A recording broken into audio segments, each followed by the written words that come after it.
Former US President Joe Biden is diagnosed with an aggressive form of prostate cancer. With Gaza on the brink of famine, Israel says it will allow basic amounts of food into the territory as it extends its ground offensive against Hamas.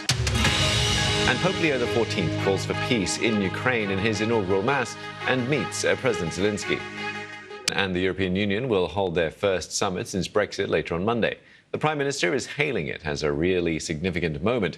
It's likely there will be agreement on a defence and security partnership. The minister overseeing negotiations also told the BBC he was pushing for a deal to allow UK passport holders to use EU airport e-gates and was confident of reaching an agreement on improving the trade of food products. The Conservatives have warned against reversing what they see as Brexit freedoms. China has just released a slew of economic data, and it's not painting a very rosy picture of the world's second largest economy.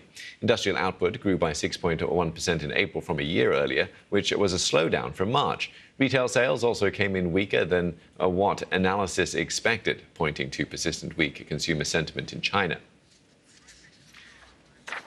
Now, in Beijing, where officials are announcing those details, we'll keep across that and bring you any important updates as and when they come in. Now, thousands have protested against tourism on all 7 islands of the Canary Archipelago. They were urging authorities to limit the number of visitors to protect local residents from soaring housing costs, traffic congestion and overburdened services. Tourism employs 4 in every 10 islanders and accounts for nearly 40% of GDP. But locals say their concerns are being ignored by authorities. A world-renowned singer, Sir Elton John, says he's ready to fight the British government in court if it presses ahead with plans to allow artificial intelligence companies to use artists' content without paying for it.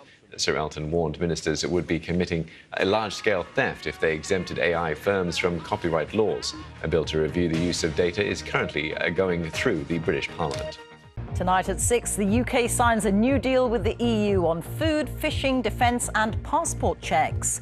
A landmark agreement, says the Prime Minister, but Sir Keir Starmer is accused of surrendering to Brussels over fishing. This is the first UK-EU summit.